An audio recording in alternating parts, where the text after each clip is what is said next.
और जब भी दुस्साहस करेंगे ऐसे ही पिटोगे जैसे बरेली के अंदर पीटे गए हो। आइलम मोहम्मद विवाद को लेकर सीएम योगी ने बरेली में हुई हिंसा को लेकर आज फिर से बोल दिया कि अगर आगे से दुस्साहस किया तो वैसे ही पीटे जाओगे जैसे बरेली में पीटे हो। एक तरफ बरेली हिंसा को लेकर यूपी पुलिस ने ताबड़तोड़ एक्शन किया हुआ है, वहीं दूसरी तरफ सीएम योगी के बयान भी थमने का नाम नहीं ले रहे। कल 2 बार सीएम योगी ने बरेली हिंसा को लेकर अपनी प्रतिक्रिया रखी और आज सुबह सुबह एक बार फिर से सीएम योगी ने बरेली हिंसा में दंगाइयों को लेकर बड़ी चेतावनी दे दी है। जिसने भी कानून को हाथ में लेने का प्रयास किया, जो भी राह चलते हुए राहगीर पर हमला करेगा, जो भी बेटी की सुरक्षा पे सेंध लगाने का कार्य करेगा और जो भी व्यापारिक प्रतिष्ठानों में आगजनी करने का दुस्साहस करेगा, जो भी पर्व और त्योहारों में उपद्रव करेगा, उसको हम पहले से इस बारे में कह देंगे कि उसको बिना मांगे जहन्नुम में जाने का टिकट हम काट करके दिला देंगे।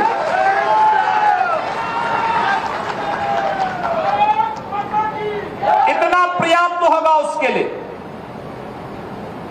यह अराजकता स्वीकार्य नहीं। विकास में हर व्यक्ति की भागीदारी जब सुनिश्चित की गई है, गांव-गांव का विकास हो रहा है, कल्याणकारी योजनाओं में बिना भेदभाव के शासन की योजना का लाभ उपलब्ध करवाया जा रहा है, बिना भेदभाव के युवाओं को नौकरी और रोजगार उपलब्ध करवाया जा रहा है, तो फिर यह अराजकता कैसे? कुछ चंद लोगों को माहौल खराब करने की छूट नहीं देनी चाहिए। ये वही लोग हैं जिन्होंने उत्तर प्रदेश की भ्रष्ट सरकारों के साथ मिलकर के उत्तर प्रदेश के सामने पहचान का संकट खड़ा किया था। ये वही लोग हैं जिन्होंने उत्तर प्रदेश को बीमारू राज्य बना दिया था।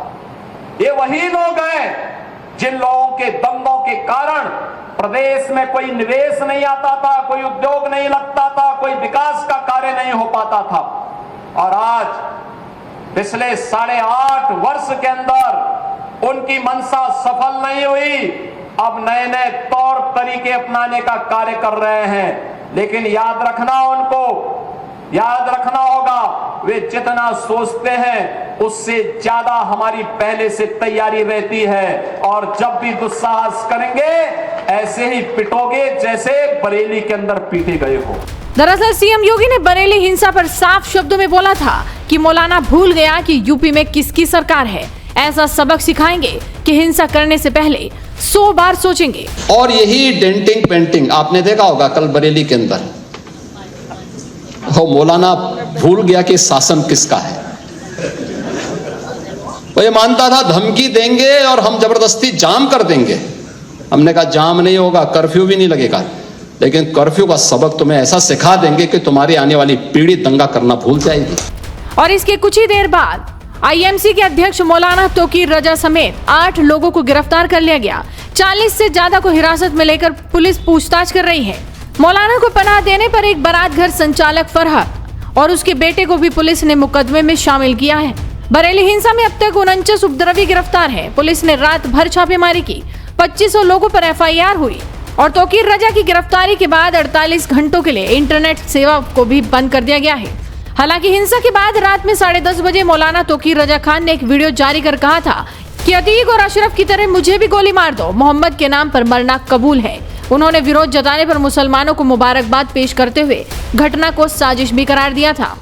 मैं तो कहता हूं जैसे गोली मार दी तुमने अतीक और अशरफ को, ऐसे मुझे गोली मार दो। नामूस रिसालत के नाम पर हम जान देने को तैयार है, हमें कोई दिक्कत नहीं, कोई परेशानी नहीं है। लेकिन ये जो तरीका इख्तियार किया गया है, एक तरफा कार्रवाई हो रही, पुलिस और प्रशासन का रवैया अच्छा नहीं है। हुकूमत को अपना रवैया, अपने इन तरीकों को देखना चाहिए। दरअसल 2010 के दंगे की तरह मौलाना ने इस बार फिर से शहर को जलवाने की तैयारी कर ली थी। भड़काऊ बयान देकर प्रदर्शन के नाम पर भीड़ को एकत्र करना और उनके हाथों में पत्थर, हथियार, चाकू, लाठी डंडे और पेट्रोल बम इस बात का सबूत थे। पुलिस ने सही समय पर मोर्चा न संभाला होता तो शहर 15 साल पहले हुए दंगे की तरह से सुलग रहा होता। पुलिस को इस बात का अंदाजा बिल्कुल भी नहीं था कि उन्हें प्रदर्शन नहीं करने का पत्र देकर सिर्फ गुमराह किया जा रहा था। हकीकत में तो मौलाना की इस पत्र के पीछे भी एक बड़ी साजिश थी। पुलिस ने जब इस कड़ी में और चीजें तलाशना शुरू की तो साजिश के कई अहम सबूत पुलिस के हाथ लगे हैं। इस पूरे उपद्रव को इंटरनेट मीडिया के माध्यम से कंट्रोल किया जा रहा था। बरेली शहर का माहौल यूं ही नहीं बिगड़ा। इत्तेहाद मिल्लत कौंसिल के पूर्व जिलाध्यक्ष नदीम खान ने इसके लिए खतरनाक साजिश रची थी। नदीम ने 55 लोगों को व्हाट्सएप कॉल की थी। इन 55 लोगों के जरिए शहर में बवाल कराने के लिए 1600 लोग जुटाए गए। सभी से कहा गया था कि CNRC के विरोध प्रदर्शन की तरह ही नाबालिगों को आगे रखना है। उन्हीं लोगों ने खलील स्कूल तिराहे के पास और फिर शामगंज में माहौल को बिगाड़ा। अब नदीम भूमिगत है, पुलिस उसकी तलाश में दबिश दे रही है। इस हिंसा में जिन उपद्रवियों को गिरफ्तार किया गया है, उन उपद्रवियों का कहना था कि मौलाना ने ही कहा था कि आज शहर का माहौल बिगाड़ना है, भले ही इसके लिए पुलिस वालों की हत्या ही क्यों न करनी पड़े। पुलिस के मुताबिक उपद्रवियों की भीड़ नारेबाजी करते हुए कह रही थी कि आज मुसलमानों की ताकत दिखानी है, लेकिन आखिरकार पुलिस ने मोर्चा संभाला और पूरी तरह से इन दंगाइयों को खदेड़ा। न सिर्फ खदेड़ा बल्कि उन्हें गिरफ्तार कर जेल की सलाखों के पीछे भी ठूस दिया। फिलहाल बरेली हिंसा को लेकर हर दिन नए खुलासे हो रहे हैं। तो आप इस वीडियो पर अपनी राय रखिए, साथ ही इस वीडियो को शेयर कीजिए और जुड़े रहिए हेडलाइंस इंडिया के साथ।